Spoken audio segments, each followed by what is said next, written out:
મિત્રો, શરીરમાં દુઃખ દુઃખ દુઃખ આપણા શરીરની અંદર જેટલી પણ બીમારી થાય છે, બીમારીનું કારણ હોય છે, બીમારી પાછળની જે જળ હોય છે, તેના વિશે આજે વાત કરવા જઈ રહ્યો છું. દરેક બીમારીનું જળ એક જ. બીમારી શા માટે આવે છે? આપણે બીમાર શું કારણે પડીએ છીએ? દરેક બીમારી માટે એક એક દવા તો પહેલેથી છે. તો કેમ આપણે આટલા બધા હેરાન થાય છે? મિત્રો, આજનો વિડીયો તમે જાણી લેશો તો તમારું પેટ સંપૂર્ણ ક્લીન થઈ જશે, કાચ જેવું સાફ થઈ જશે. આયુર્વેદ પ્રમાણે જોવા જઈએ તો આપણે જે બીમાર પડીએ છીએ, શરીરની અંદર થતી મોટા ભાગની બીમારી એક વસ્તુથી થાય છે. તેનું નામ છે વાયુ દૂષિત થવાના કારણે. હા મિત્રો, આયુર્વેદમાં તમે એક મસ્ત શ્લોક છે મિત્રો, સર્વે રોગાપી મદાગ્રી અજીર્ણે કૃપમલમ અંચરન. આ શ્લોકની અંદર બધું જ આપણને કહી દીધું છે, જણાવી દીધું છે કે આપણું શરીર શા માટે બીમાર પડે છે. આ શરીરને બીમાર પડતું અટકાવવું હોય અને બીમારીને દૂર કરવું હોય તો એનો ઈલાજ શું છે? આ શ્લોકની અંદર તમને સ્પષ્ટ કહ્યું છે. જે રોગો થાય છે એના કારણ પણ આ શ્લોકની અંદર છે. સમજાવું છું મિત્રો, તમે ધ્યાનથી આ વિડીયો સમજો. 2-4 મિનિટમાં તમને બધી માહિતી મળશે. દરેક રોગનું કારણ શું છે, દરેક રોગ કેવી રીતના થાય છે. સર્વ રોગનું કારણ તમારા જે શરીરની અંદર જે જઠરા અગ્નિ છે તેના લીધે. હા મિત્રો, તે પરફેક્ટલી કામ ના કરે અને શરીરમાં તમને કબજિયાત રહે. શરીરનો જે મંદાગ્નિ છે એ સર્વ રોગાપી એટલે કે બધા જ રોગોનું મુખ્ય કારણ મંદાગ્નિના લીધે જ શું થાય તો કે લીવર છે એની કાર્યક્ષમતા ધીમી પડી જતી હોય, જઠરાની કાર્યક્ષમતા એકદમ ધીમી પડી જતી હોય, જઠરનો જે અગ્નિ એકદમ મદ થઈ જાય, પેન ક્રિયા સ્લો થઈ જાય, આખા શરીરમાં પાચન સિસ્ટમ છે એકદમ સ્લો થઈ જાય, એકદમ ધીમી થઈ જાય, જેને લીધે જે શરીરમાં જે ખોરાક ખાવામાં આવે છે એનું પૂરતું પાચન થઈ શકતું નથી. પાચન ન થાય શકે એટલે કે આ તમને વાત કરી કે પંડિતે કહ્યું છે કુપાલિત મલ સંચન, જ્યાં પાચન ન થઈ શકે એટલે આ મળ છે, જે પાચન ના થયેલા જે કચરો છે, જેને કુપિત મલ કહેવામાં આવે છે, જેને કુપિત મલ કહી શકાય. આ કુપિત મલ એ શરીરની અંદર જ્યાં સંચાય થાય છે ત્યાં બીમારી થાય છે, ઉગ્ર થાય છે. બીમારીની શરૂઆત તમારા ત્યાંથી થાય છે, બીમારીની ઉત્પત્તિ ત્યાંથી થાય છે. જ્યાં સંચય થાય છે સાથે સાથે કુપિત મલને લીધે વાયુ પણ અશુદ્ધિ બને છે, એટલે તો પિત્ત વાયુ વધે છે. આયુર્વેદમાં કહ્યું છે કે જ્યારે શરીરની અંદર વાયુ બગડે, વાયુ કુપિત થાય એટલે શરીરની અંદર 80 પ્રકારની બીમારી આવે. આ 80 પ્રકારની બીમારીમાં કોઈ પણ બીમારી શરીરમાં કોઈ પણ ખૂણે ગમે ત્યાં અચાનક ઉદ્ભવે છે. આનું મૂળ કારણની વાત કરું એટલે કે કુપિત મલ છે. હાથની અંદર વાયુ બગડે, ઘણા લોકોને હાથમાં દુખાવો થતો હોય, ખંભામાં દુખાવો થતો હોય, કમરમાં દુખાવો થતો હોય. પાછળનું મૂળભૂત કારણ સમજીએ તો કુપિત મળ જ છે. એટલે મેન જેની જળ આવી તો આપણા જે પાચન શક્તિ બગાડે. પાચન શક્તિ છે, ખોરાક આપણે ખાધો છે તેને પૂરતું પાચન નથી થતું એટલે ખોરાક તે સડે છે. આ સડેલો જે કુપિત મલ છે તે આપણા શરીરમાં ગમે ત્યાં વાયુ બગાડે અને જેને આપણે ગેસ કહીએ છીએ, જેને કારણે ગેસ થાય, એસિડિટી થાય. સૌથી મહત્વનું કામ તો કે કબજિયાત થાય. દરેક જગ્યાએ આપણે સાંભળ્યું છે કે કોઈ પણ રોગનું કારણ કબજિયાત છે, દરેક રોગનું મૂળ કબજિયાત છે. એ જ રીતે કબજિયાત થાય એટલે કોઈ પણ બીમારી ગમે તે થઈ શકે. બોડીમાં જે પચ્યા વગરનો ખોરાક પડ્યો હશે, જે સડે છે, જેને લીધે જે સડેલી વસ્તુ હોય એની અંદર જેમ દુર્ગંધ આવતી હોય એમ બોડીની અંદર જે સડેલો મળ જ્યાં સંચાર થાય ત્યાં એકદમ દુર્ગંધ આવે. જે આપણે આ પેટમાંથી જ્યારે ગેસ નીકળે તો દુર્ગંધ મારતો ગેસ હોય, ત્યારે મિત્રો નક્કી કરી લેવાનું કે આપણા પેટની અંદર જે મળ છે, જે ખાધેલો ખોરાક છે, એનું પાચન થયું જ નથી. એ મળ છે એકાંત ખૂણામાં પડ્યો હવે સડે છે, જેના લીધે એકદમ દુર્ગંધ મારતો ગેસ નીકળે. તો શું કરવાનું?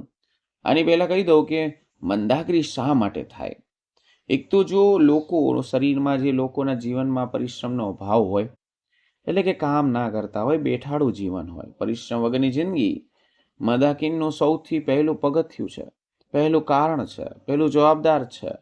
પરિશ્રમ અને હલનચલન જે લોકોના જીવનમાં નથી હોતું, મતલબ જેમની આરામદાયક જિંદગી છે, જે લોકો એસી વિના એને ફાવતું જ નથી, દિવસ રાત એસીમાં પડ્યા હોય, આરામ કરતા હોય, એક ટાઈપનું બિઝનેસ, નોકરી, ધંધો હોય, જેને એક જગ્યાએ બેઠું રહેવાનું હોય, જેમને પરિશ્રમ જ નથી, ધીમે ધીમે સપાટું થાય છે, પરંતુ ધીમે ધીમે એમનું જઠરાગ્નિ છે મંદ થવા લાગે છે. આ સાયલેન્ટ રીતે આપણા શરીરમાં સમસ્યા શરૂ કરે છે, ખબર પણ નથી રહેતી, જેને લીધે પાચન લગતી અનેક સમસ્યાઓ તમે માર્ક કર્યું હોય તો કરી લેજો. લોકોનું બેઠાડું જીવન હશે, આ લોકોનું પાચનને લગતી કોઈ પણ સમસ્યા 100% લગભગ હશે. મિત્રો, પરિશ્રમ પહેલા તો હોવો જોઈએ. આ સિવાય સૌનું મહત્વ, ખોરાકનું મહત્વનું નિયમ જ નથી.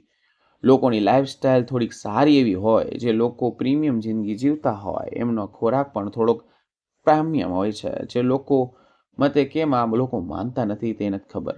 આપણે દર 2 કે 3 દિવસ અમુક પ્રકારના ફૂડ ખાવા માટે જવું પડતું હોય. એ સિવાય જંક ફૂડ થઈ ગયું, ફાસ્ટ ફૂડ થઈ ગયું, ખાસ કરીને મેંદાવાળી વસ્તુઓ થઈ ગઈ, એની માટે ખૂબ જ જવાબદાર છે. એ સિવાય ભોજનશૈલી, જીવનશૈલી, ખોટી ભોજનશૈલી અને ખોટી જીવનશૈલી, ભોજન લેવાની એક શૈલી છે. તો દરેક લોકોના જીવનમાં ઘણા બધા પ્રોબ્લેમના લીધે આ કારણ હોય છે, જેને લીધે મિત્રો પાચન અગ્નિ બંધ પડે છે. જેમ કે ઘણા લોકો રાત્રે મોડેથી જમવા બેઠતા હોય, મોડે લગી જમતા હોય, ઠૂસીને ખાતા હોય, એટલું ચકાતેદાર, એટલું મસાલેદાર ભોજન લેતા હોય, જેના લીધે પાચન શક્તિ ધીમે ધીમે મંદ પડી જાય.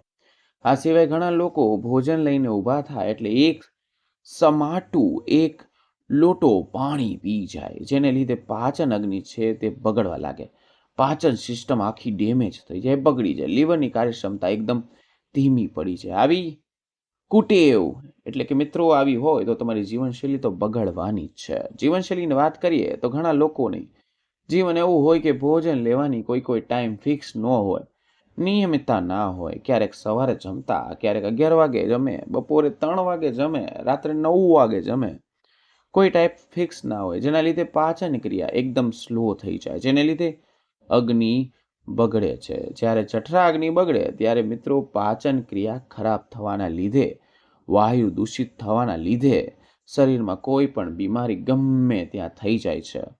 કોઈ બીમારી એનું નામ ન લઈ શકાય એટલી બીમારીઓ થાય છે, જે વાયુને કારણે થતી હોય છે, જે વાયુ બગડવાના કારણે થતી હોય છે. અને જે વાયુ બગડવાનું મૂળ કારણ હોય ને, તો બગડેલી અગ્નિ, પાચન ન થયેલું મળ હોય છે, જેના લીધે વાયુ ખરાબ થાય, એના લીધે દરેક પ્રકારની બીમારી આવે. આને દૂર કરવા માટે શું કરવું જોઈએ? જે લોકોની પાચન શક્તિ ખરાબ હોય, સૌથી પહેલા પરિશ્રમ થોડોક ચાલુ કરી દેવાનો. જે વોકિંગ કરવાનું છે, ચાલવાનું છે, દોડવાનું છે, બેસ્ટ એક્સરસાઇઝ કરવાની છે, જેની અંદર સમગ્ર બોડી, દરેક અંગ એક્ટિવ બને, બ્લડ ફ્લો વધે, ખૂબ સારી રહે, લોહીની ગતિ ખૂબ સારી વધે, સારી રીતે કામ કરી શકો, હાર્ટની એક્ટિવિટી વધે, જઠરાગ્નિનો કામ થાય, ખૂબ જ એક્ટિવ બને, અને ચાલવામાં કસરત જેટલી તમારે દોડવું પણ જરૂરી છે. આ સિવાય સૌથી મહત્વનું, જે લોકો સવારે પેટ સાફ નથી થતું, કબજિયાત જેવું રહે, પાચન શક્તિ જેવી સમસ્યા હોય, તેના લીધે પૂરતું છે, સવારે એમ થાય કે હજી મારું પેટ સાફ નથી થયું. આવા લોકોને દરરોજ રાતે સૂતી વખતે દેશી ગાયનું 1 ચમચી થોડા ગરમ દૂધની અંદર નાખીને રાત્રે પીને સૂઈ જવાનું. આ પ્રયોગ છે કોઈ નુકસાનકારક નથી, પરંતુ આ પ્રયોગ કરવાથી ધીમે ધીમે કબજિયાતની સમસ્યા શરીરમાંથી દૂર થાય. ઘણા લોકોને વધારે પડતી સમસ્યા હોય, એરંડિયુનો પ્રયોગ પણ કરી શકે છે. એરંડિયું 1-2 ચમચી નાખીને, વધારે સમસ્યા હોય તો 2 ચમચી નાખી શકે.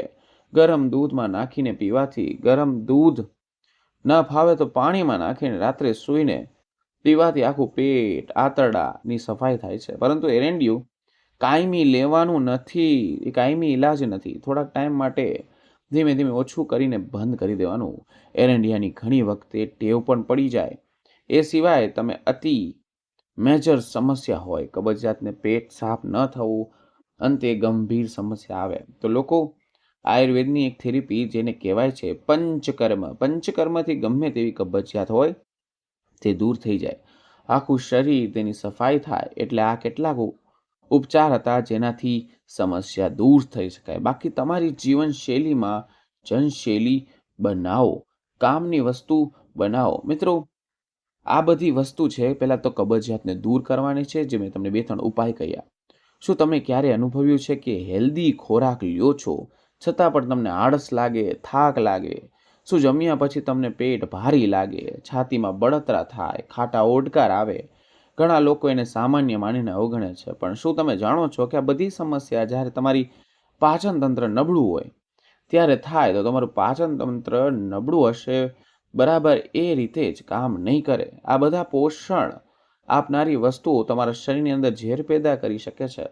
આયુર્વેદમાં આને આમ કહેવામાં આવે છે કચરો, જે હાર્ટ એટેકથી લઈને ડાયાબિટીસ, સાંધાના દુખાવા સુધીના 99% રોગોનું મૂળ કારણ છે. આજે હું તમને એવો નુસ્ખો બતાવવા જઈ રહ્યો છું જે તમારા પાચન તંત્રને લોખંડ જેવું મજબૂત બનાવી દેશે. તમે જે પણ ખાશો તે સરળતાથી પચી જશે. લોકોનું એવું માનવું છે કે આનાથી પથ્થર પણ પચી જાય, એટલી અસરકારક વસ્તુ. આ વિડીયોમાં આપણે પાચન ચૂર્ણ બનાવવા જઈ રહ્યા છીએ. આપણે એની પાછળનું વિજ્ઞાન જાણીશું અને લેવાની સાચી રીત જાણીશું. વિડીયોમાં આગળ વધતા પહેલાં જો તમે અમારી ચેનલમાં નવા છો તો ચેનલને સબસ્ક્રાઈબ કરી લો. આપણા પેટમાં મિત્રો કહ્યું તે પ્રમાણે અગ્નિ હોય છે, જેને જઠરા અગ્નિ કહેવામાં આવે છે.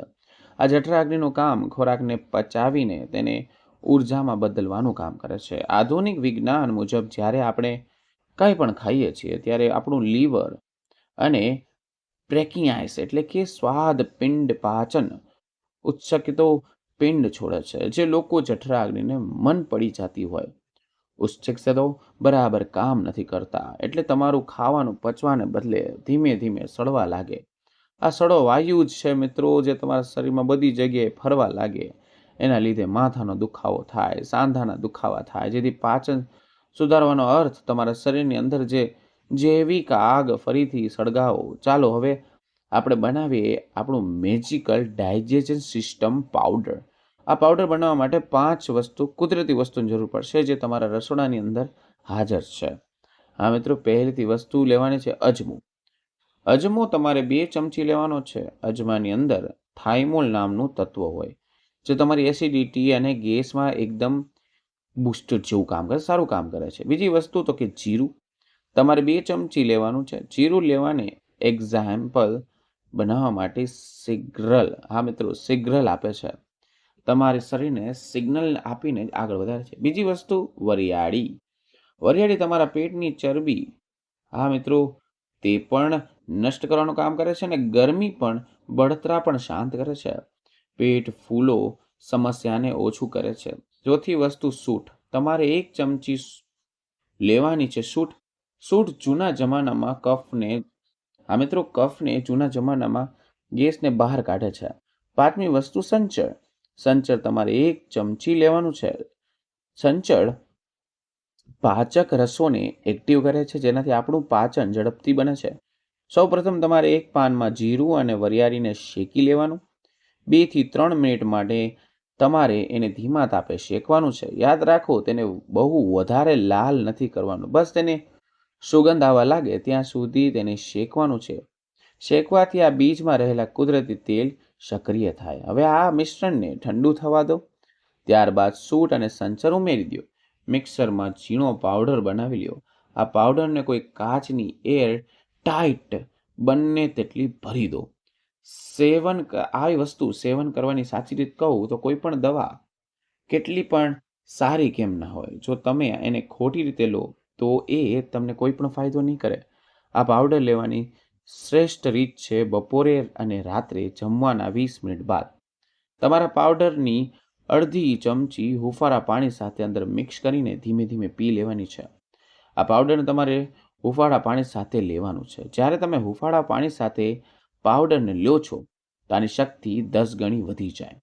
ખાસ સાવધાની, જો તમને પેટમાં અલ્સર છે, તમારી પિત્ત પ્રકૃતિ છે, વારંવાર એસિડિટીની સમસ્યા થાય છે, તો તમારા પાવડરની અંદર સૂંઠ કે અજમાનું પ્રમાણ ઓછું લેવાનું છે. પાચન ધરાવનારા 3 ગોલ્ડન રૂલ્સ, જો તમે આ પાવડરની સાથે સાથે 3 રૂલ્સને અપનાવશો તો તમારું પાચન તંત્ર લોખંડ જેવું મજબૂત બની જશે.